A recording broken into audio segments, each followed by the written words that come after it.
नमस्कार, मैं हूं मंगलेश्वर। ट्राइबल टाइम्स में आपका स्वागत है। आज हम बात करेंगे जबलपुर के रामपुर छापर स्थित एकलव्य आवासीय विद्यालय पीबीटीजी की। यहाँ पर जो दो प्राचार्यों के बीच का जो झगड़ा था और उसको लेके बच्चे काफ़ी परेशान थे और बच्चों ने भी प्राचार्यों के बारे में कई शिकायतें की थी। और जैसे कि अभी भी आपको याद होगा कि 29 दिसंबर 2025 को यहाँ के विद्यार्थी मतलब रास्तों पर आ गए थे और प्राचार्यों के खिलाफ, प्राचार्य जो यहाँ की थी उनके खिलाफ काफ़ी शिकायतें की थी।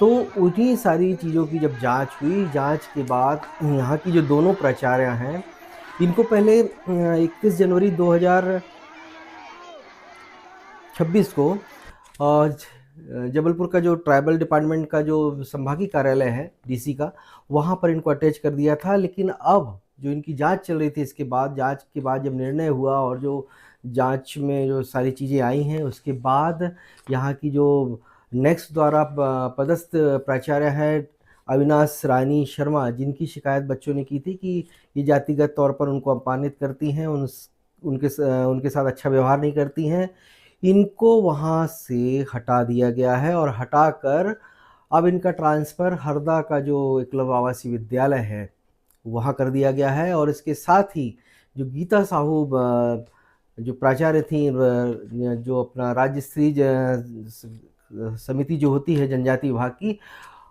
उसके द्वारा जो नियुक्त प्राचार्य थी गीता साहू, इनको मतलब निलंबित कर दिया गया है।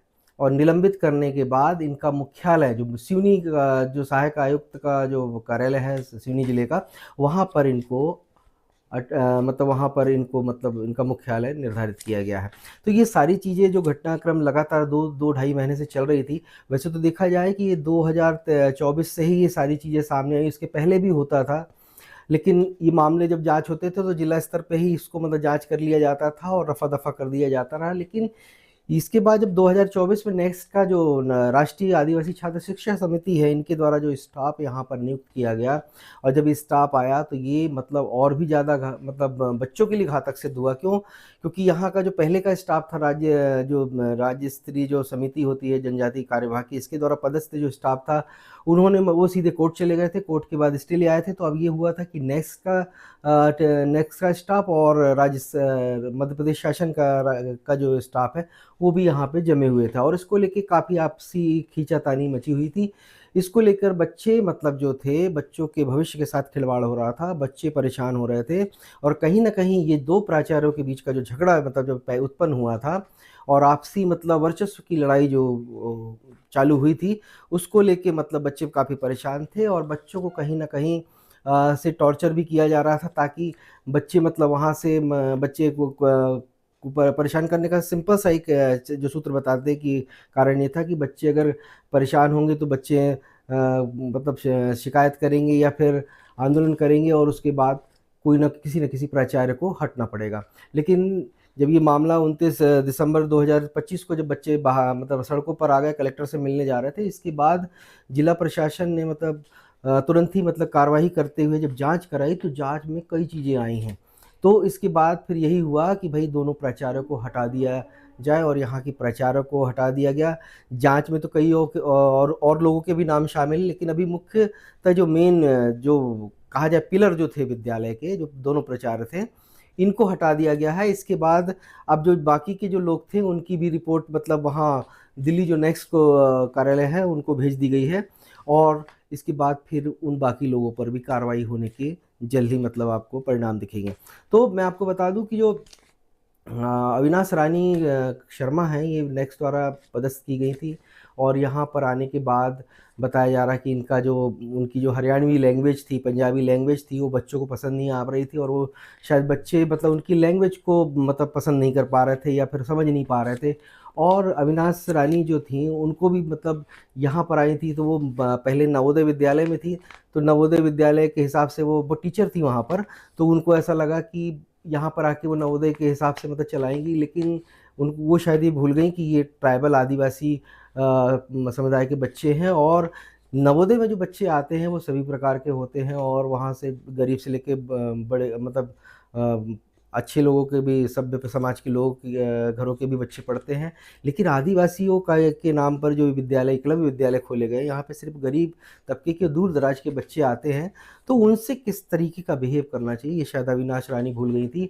और उनको एक प्रकार से गर्व भी अपने आप पे, मतलब एक गरूर था या घमंड था कि हम जैसा चाहेंगे वैसा होंगे, लेकिन वैसा हुआ नहीं। आखिरकार जब उनका ये ट्रांसफ़र वाला आदेश आया नेक्स्ट द्वारा, तो उनको ये लगा कि हम किसी तरीके से ये आदेश को मतलब समाप्त करवा लेंगे, या वहाँ पे जाके मतलब अपने आदेश को रुकवा लेंगे। ये दिल्ली का दौरा भी करती हैं, लेकिन वहाँ पे इनकी कोई भी नहीं सुनी जाती और इनको वापस बैरंग भेज दिया जाता है। और यही नहीं, इनको तत्काल यहाँ से मतलब रिलीफ भी कर दिया गया है। लेकिन अभी जैसे हमारे सूत्र बताते हैं कि रिलीफ होने के बावजूद भी ये अभी वहाँ पर एकलव्य आवासीय विद्यालय जो है रामपुर छावर का, वहाँ पर बैठ रही हैं। और अब बैठ रही हैं, क्यों बैठ रही हैं ये तो नहीं मालूम, मालूम भी है तो हम यहाँ पे वो चीज़ शेयर नहीं करेंगे। लेकिन एक चीज़ बता दूँ आपको कि जब इनको तत्काल रिलीफ कर दिया गया तो हटाया क्यों, मतलब क्यों नहीं इनको वहाँ से अलग कर दिया जा रहा है? भाई जब नेक्स्ट द्वारा तुरंत ही मतलब इनको वहाँ पर ट्रांसफ़र भी कर दिया, उनको रिलीव करने के आदेश भी जारी हो गए हैं, तो इनको तुरंत ही यहाँ से मतलब क्लब से हट हट जाना चाहिए और अपना जहाँ उनका हरदा ट्रांसफ़र हुआ वहाँ पर ज्वाइनिंग ले लेनी चाहिए।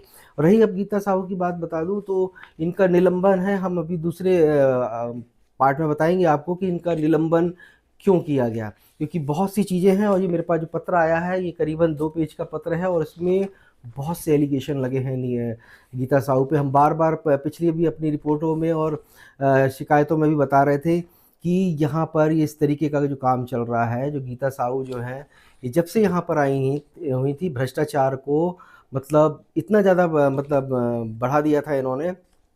खरीदारी जो हो रही थी, खरीदारियों में कोई टेंडर नहीं, कोई कोटेशन नहीं। जब 2023 की बात बताऊँ आपको कि जब यहाँ पर बच्चों को फूड पॉइज़निंग हुआ था, जो तत्कालीन कलेक्टर जो थे सौरभ सुमन, उन्होंने उसी समय कहा था इनको कि आप जो यहाँ पर मेस चला रहे हैं, इसका क्या समिति द्वारा चला रहे हैं, तो टेंडर होता है कि नहीं होता है, उन्होंने पकड़ा भी था।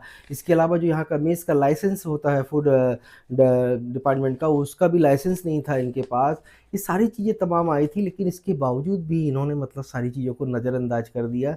इनको भी कहीं न कहीं घमंड और गुरूर था कि हम अपने हिसाब से कर लेंगे जैसा चाहे, क्योंकि अभी और भी चीज़ें हैं तो हम यहाँ पे उस चीज़, इनकी भी चीज़ों को नहीं बता सकते कि एक अपने तरीके से चलाने की कोशिश कर रही थी। लेकिन एक कहावत है कि बुरे का नतीजा बुरा ही होता है या बुरे का हर्ष बुरा ही होता है। तो इन्होंने जैसा किया या जैसा बोया वैसा ही अब इनको काटना पड़ रहा है। और अब ये बाकी के विद्यालयों की बात बता दूं कि ईएमआरएस के और भी विद्यालय हैं जो जबलपुर के या मध्य प्रदेश के। जबलपुर में जो 3 विद्यालय हैं, ये पीवीडीजी और एक नरई नाला में है एकलव्य विद्यालय और एक पनागर में एकलव्य विद्यालय। यहाँ की भी नेक्स्ट जल्दी ही जाँच करने वाला है। जाँच करने वाला क्या, जाँच में काफ़ी चीज़ें आई हैं और उनको पता भी है कि यहाँ पर किस तरीके की खरीदारी हुई है और किस तरीके का मतलब भ्रष्टाचार हुआ है। तो इन विद्यालयों की भी अब जाँच मतलब पोल खुलने वाली है और इसमें जो दोषी पाए जाएँगे उन पर भी कार्रवाई करने के ऐसे संकेत मिले हैं। ये सूत्रों से हमको दिल्ली के राष्ट्रीय आदिवासी छात्र शिक्षा समिति का जो दिल्ली का ऑफिस है वहाँ से हमको जानकारी लगी है।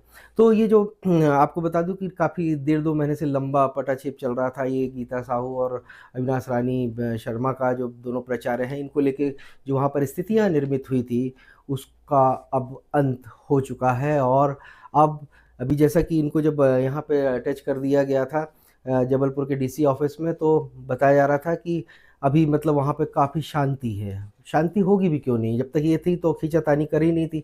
अविनाश रानी कौर जो अविनाश रानी शर्मा जो हैं, ये लगातार बच्चों को, जब पता लगा कि यहाँ बच्चे बाहर आ गए थे, इसके बाद फिर ये लगातार मतलब प्रयास कर रही थी कि अपने पक्ष में बच्चों के बयान करा लें। इसके बाद फिर इन्होंने भरपूर कोशिश भी करी और बयान लेके दिल्ली भी गई, तो दिल्ली से इनको बैरंग, या कहा जाए कि बाहरी गेट के कर दिया गया, ऐसा जानकारी लगी है सूत्रों के हवाले से।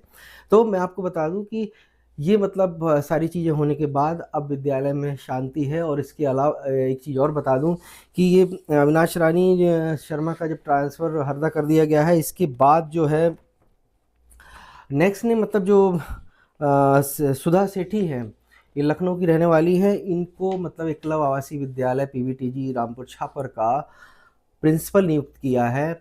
इनका जो कार्यकाल मैं आपको बता दूं कि 1 साल के कॉन्ट्रैक्ट बेस पे हैं और ये बताया जाता है कि रिटायर्ड प्रिंसिपल है और 1 साल के कॉन्ट्रैक्ट बेस पे यहाँ पर आ रही हैं और इनको जिम्मेदारी दी है। इनका भी मतलब आदेश जारी हो गया है, ये मैं आपको आदेश स्क्रीन पे दिखा दूंगा और ये दोनों के भी आदेश आपको बता दूंगा।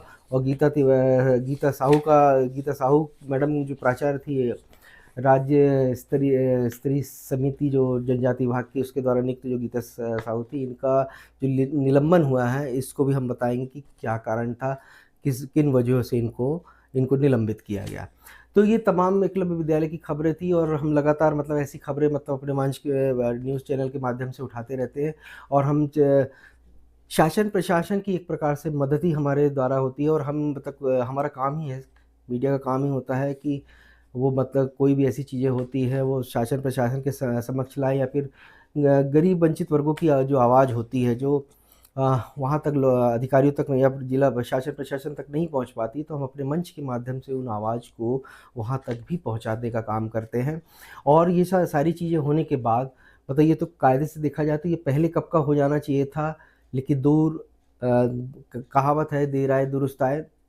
जो भी लेट मतलब नतीजा आया या फिर जो जांच के बाद ये जो सारी चीज़ें हुई हैं वो बेहतर हुई हैं और ये शायद पहले हो जाती तो इतना सब होता नहीं, क्योंकि ये सारी चीज़ें होने से विद्यालय और डिपार्टमेंट की बदनामी होती है और काफ़ी मतलब डिपार्टमेंट बदनाम हो रहा था। और मैं यहाँ एकलव्य विद्यालय जबलपुर की बात नहीं कर रहा हूँ, मध्य प्रदेश के ऐसे अधिकांश विद्यालय जो एकलव्य विद्यालय है यहाँ पर कुछ ना कुछ आए दिन आए महीने कुछ ना कुछ होता रहता है और सामने भी आ रहा है कि अभी जैसे हरदा में की बात करूँ, यहाँ पे बता दूँ आपको कि जो हरदा का जो एकलव्य विद्यालय है यहाँ पे भी कुछ दिनों पहले वहाँ के बच्चे मतलब सुबह के 4 बजे दीवार फांद के मतलब बाहर आ गए थे कलेक्टर से मिलने, वो भी प्रिंसिपल की प्रताड़ना के शिकार हो गए थे। आखिर वहाँ की भी प्रिंसिपल को हटाना पड़ा और सेम चीज़ें यहाँ पर भी थी जबलपुर की, जो अविनाश रानी शर्मा थी, इनसे ये भी एक प्रकार से बच्चों को प्रताड़ित ही कर रही थी मानसिक रूप से, शारीरिक रूप से, तो जिसको लेके बच्चों ने शिकायत करी और शिकायत किया। जब कुछ नहीं निष्कर्ष निकल रहा था तो बच्चों को 29 दिसंबर 2025 को सड़कों पर उतरना पड़ा अपनी मांगों को मतलब मनवाने के लिए। तो ये छोटी सी पेशकश थी, आपको कैसी लगी लाइक और कमेंट्स करके बताइएगा। और ऐसी चीज़ें अगर आपके सामने भी आती हैं या फिर आपका भी कुछ ऐसा आपको लगता है कि हमारी दुख तकलीफ़ें या फिर जो चीज़ें हैं आपकी अधिकारी या प्रशासन नहीं सुन रहा है, उसको आप हमारे मंच पे रखना चाहते हैं, तो हम भी उन चीज़ों को शासन प्रशासन तक पहुंचाने का काम करेंगे। तो हम जल्द ही मतलब नई खबरों के साथ आपके सामने उपस्थित होंगे। तब तक के लिए आज्ञा दीजिए। नमस्कार, जय हिंद, जय भारत, जय संविधान।